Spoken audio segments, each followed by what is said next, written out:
very glad you're joining us again today.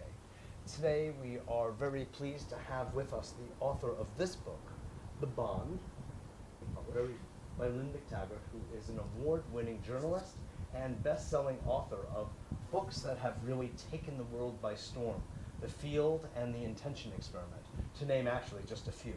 Her career really goes back far before that with other related work.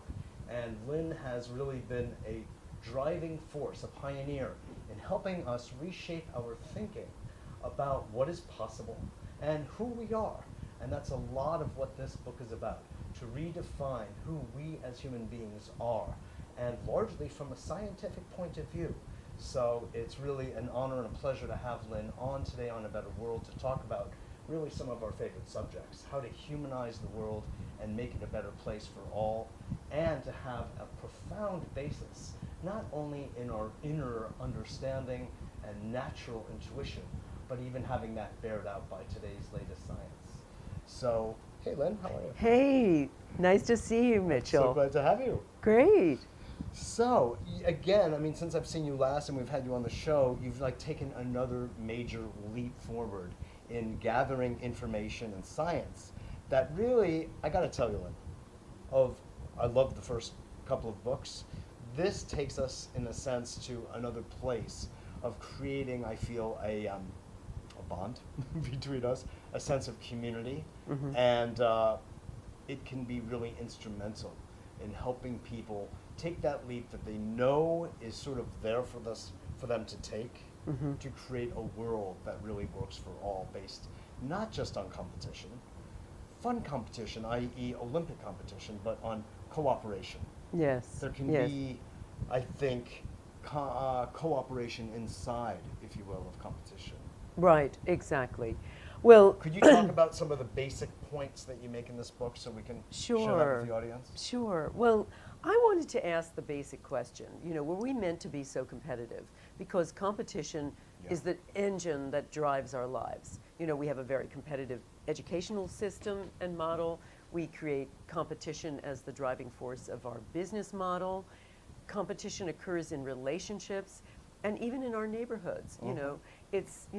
We get jealous and furious if we find a neighbor drives a Mercedes when we drive a Volvo. So competition just is the mantra of our lives. Both are good. But so I wanted to ask this fundamental question: is this the scientific story we're supposed to live by? Is this real? Is this true? Yeah. And so it takes us back to where our story comes from.